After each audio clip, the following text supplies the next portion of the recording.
Halo semuanya, saya Naila Fazira dari Program Studi Ilmu Administrasi Bisnis UPBJJ Universitas Terbuka Kota Medan. Dalam video singkat ini, saya akan menjelaskan 3 macam term dalam logika serta memberikan satu contoh sesat pikir atau logical fallacy beserta cara kita menghindarinya. Oke, untuk yang pertama, ada namanya term konkret. Term ini merujuk pada benda atau hal yang bisa kita lihat ataupun kita sentuh dan juga kita rasakan secara fisik.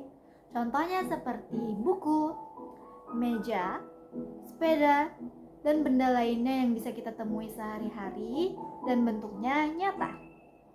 Yang kedua, itu ada term abstrak. Nah, berbeda dengan yang tadi, term abstrak itu nggak bisa dilihat ataupun disentuh secara langsung karena lebih ke arah konsep atau ide maupun perasaan. Contohnya itu seperti kejujuran, keadilan, dan juga cinta.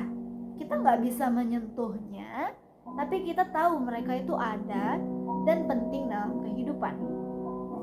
Yang ketiga, itu term tunggal. Term ini merujuk pada satu objek atau satu individu saja. Misalnya, Presiden Indonesia. Di satu waktu tertentu, hanya ada satu orang yang menjabat sebagai presiden.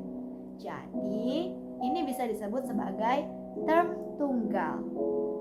Baik, dari ketiga contoh term tadi, sekarang kita masuk ke bagian yang kedua, yaitu contoh sesat pikir atau logical fallacy. Salah satu bentuk sesat pikir yang paling sering kita temui atau paling sering banget terjadi di kehidupan kita ialah sesat pikir ad hominem. Ini terjadi ketika seseorang menyerang pribadi lawan bicaranya, bukan isi argumennya. Nah, misalnya nih aku kasih contoh, dalam suatu debat si A bilangin ke si B, kamu gak usah ngomongin politik deh, kamu kan bukan anak politik, kamu kan gak kuliah politik.